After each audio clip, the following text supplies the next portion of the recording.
What's up, guys? It's your boy Matt Pack 420 here, coming at you with a new one.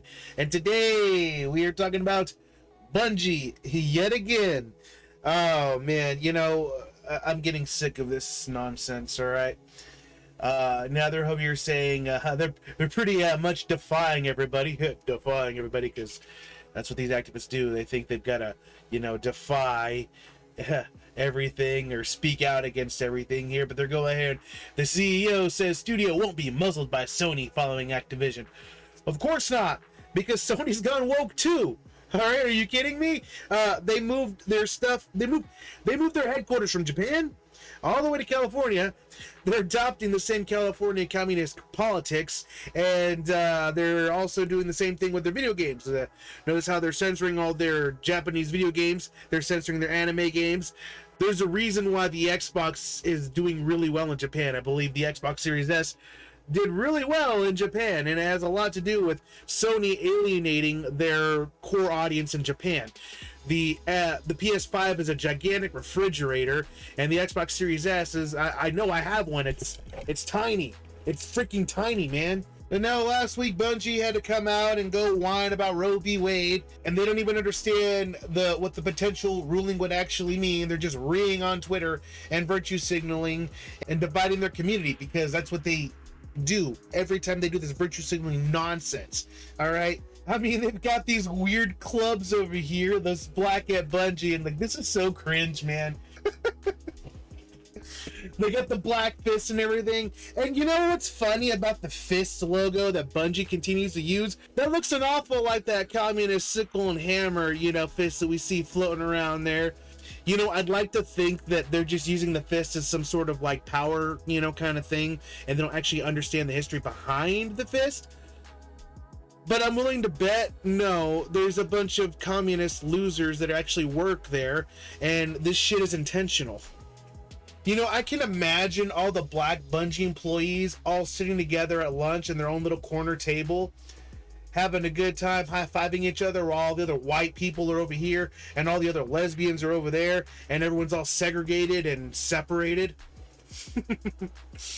I'm probably gonna get a lot of hate for this, but I don't fucking care. I honestly, I'm way past the point of caring, all right? I remember back in the day, let's go back in time, all right? Let's go back to 1996, all right? Little Metpack is coming downstairs, opening up his Christmas presents, and he's so excited. And lo and behold, what did Little Metpack have? A Nintendo 64. It was so awesome. It had Super Mario Brother. It had Super Mario 64 and Mortal Kombat Trilogy. Maybe it was 97. I can't remember the exact date. I've got a lot of cloudiness in my head, if you know what I mean. But I remember going to school after Christmas break and being one of only a handful of kids. Well, I mean, a lot of kids. Let's be real. A lot of my friends did have consoles, right? But in the grand scheme of things, when you looked at the entire school and the entire, scheme of everything, we were weird. We were the little weird kids that played video games and played with Pokemon cards and had Game Boys. We were weird. And those are nerd little guys. Don't play with them. They're weird. They're gross. Those nasty little boys. They just play video games all day. It was niche. It was different, right?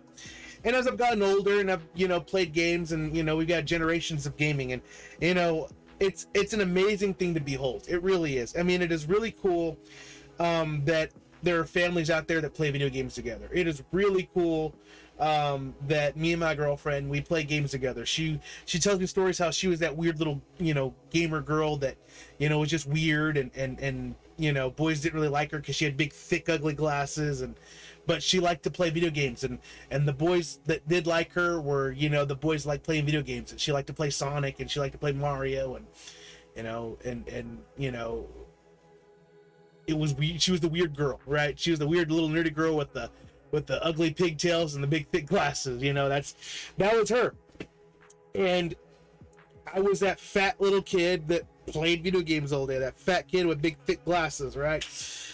So I've been doing this for a long time, and my girlfriend's been doing this for a long time. So we've seen this industry grow, and we've seen it become more, inclusive. But at the same time, it's become so disgusting. It's profit driven. It's no longer about the gaming, right? What's the point of this video, Matt Pack? What are you talking about? All right, look, the point of this video is there are certain people that should have been gatekept out of the gaming industry, all right? Because as it's become bigger and bigger and bigger, we've gotten more and more weirdos and more people that are posing and don't actually care about video games.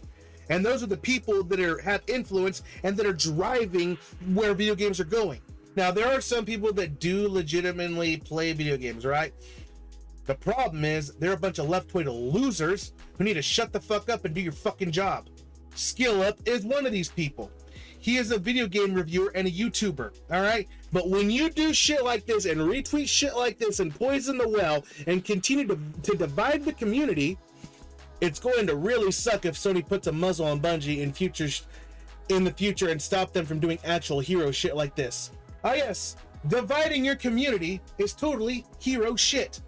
Look, again, progressive is ruining games. I tweeted it out here, you know. Not to mention, Scale Up is from Australia. He doesn't even know what's going on. He didn't even understand the laws. I've already gotten into this in other videos. But Roe v. Wade was based on a lie, all right? I'll link a Razorfist video in the description, but let's roll the clip from Razorfist. Jane Roe's story was a terrible one.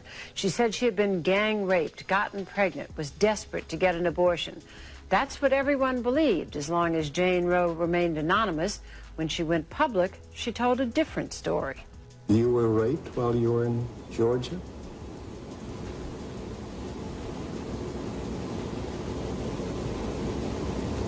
No, I wasn't.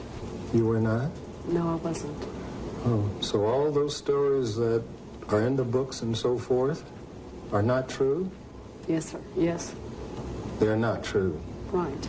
And it turned out that lying wasn't the only embarrassment this darling of the pro-choice forces presented. In her personal treatise published last year, Norma McCorvey told the story of her somewhat sordid life. Then she still adamantly supported abortion. Now she adds that to the list of sins she took with her into the baptismal pool. I've cheated people out of money. I've sold drugs. I was an abusive alcoholic for many years. I've done a lot against his teachings. But I think the far greater sin that I did was to be the plaintiff in Roe versus Wade. Yeah, so these people don't even know, that this was based on a lie. And even if the courts do potentially overrule it and, get rid of it, it's just going to fall to the states. And I guarantee you will have states that'll say, oh yeah, you can abort the baby up until its head's popping out. And then you'll have other states that are like, no, just 6 weeks, please, do it in a timely manner. Then you'll have other states that'll, probably outlaw it. Or you'll have states that have it legal, but you'll have counties that have it illegal. Look, I'm not here to debate Roe v. Wade. I already did a video on this, all right? My point is these people are just virtue signaling idiots who don't even understand what's going on. They're morons, and in some cases they're from different fucking countries. It makes me wonder if there are certain people that work in the industry for access and only the access, and that's all they care about. Just like people that are in any industry, the entertainment industry, the comic book industry, you name the industry, there are people that are there that just want the access. They just want the access, and they want to be activists. All right, those people should have been kept out. You know what I'm talking about. It's not hard to find them. All right, we got a couple right here. BMG and Pete Parsons. All right, BMG is the community manager for Bungie, and Pete Parsons another asshead. Look, there was a time and place where I would go to a video game magazine or a video game site, and all I would get is information and rumors and like tips and stuff for video games. But if I go to a video game site or go to a video game main website, it is littered with progressive nonsense and virtue signaling bullshit. Name the game. It doesn't matter. Look, I've been playing a lot of Halo lately, but look, they do the same shit too, just not to the same degree. Oh, believe me, if they could pump out content as quickly as Bungie does, oh man, you better believe they'd be virtue signaling too. You better believe you'd have all the pride emblems and all the fucking charity shit and everything they do. And look, let's there's one charity I do like, the St. Jude charity. That's actually a legitimate charity. But the Black Lives Matter bullshit and the Buffalo stuff, I'm wondering how much actually gets shaved off the charity stuff by the fat cat CEOs, because let's be real, Bungie is a corporation, and that's what happens. All right, look, Bungie was under Activision. You'd be silly not to believe that there are, wasn't and probably still aren't shenanigans that aren't going on there. I believe Bungie, kind of tattled on themselves a few weeks ago, saying, "Oh, we had some tough stuff going on, but we got rid of that. We fired them. We're good here." Okay, like I've said it before. The companies that virtue signal the most have the most to hide, and again, they were under Activision for a very long time. And I'm willing to bet there's still some skeletons in those closets, man. And the day they're exposed, oh man, I'm gonna do a video. Oh, it's gonna be so glorious. Man, because this company is, I tell you, they're a special kind of shit. I mean, the game, I play it, right? But it has a lot of its problems, right? But the other day, I saw DMG tweet out how he was watching the live stream and how some guy, all he did was play Destiny and whine about how the game stinks and whine about its problems and blah, blah, blah. And his response was, go play something else. Instead of reassuring the community that yes, the game does have its issues, but we are working our hardest to get them fixed. We want you to play the game. We want you to spend your time in the game, because the more time you spend in the game, the more money we get. But we want you to continue in enjoying our game. And if you're not enjoying our game, we're sorry, man. But we're gonna do our best to work on those issues that you brought up during our stream. No, you know what he says? Go play something else. Okay, asshole, I will. Look, I like Destiny. All right, and let's be real. Guys like DMG would prefer that I play something else, okay? Because they don't like me. He doesn't like my politics. He doesn't like the way I think. He doesn't like me. He probably think I'm some kind of weird redneck weirdo, even though I'm Latino. But that's how these people think, right? They're like, oh, you have these opinions. You must be white. You're light skinned. Bro, I'm brown. Whatever, man. He's a cuck anyway. No, seriously. His wife proposed to him, and he said yes. Loser. But no, I totally support gatekeeping. All right? And anytime you see this virtue signaling nonsense, or you see anybody with any kind of clout or any kind of, push or pull in the gaming industry, and you see something that's stupid, you see something that is divisive, and you see something that is just outright nonsensical or just stupid virtue signaling bullshit, call them out on it. Do it. And if they block you, oh well. Make another account. Tell them again. Fuck them. They suck. But Midpack, how about you just not give the game money? Well, here's the thing, all right? I'm probably not going to buy the next season of Destiny, all right? But I already bought Witch Queen, all right? And I like the game. The thing is, they don't want people like me to play their game. Too bad.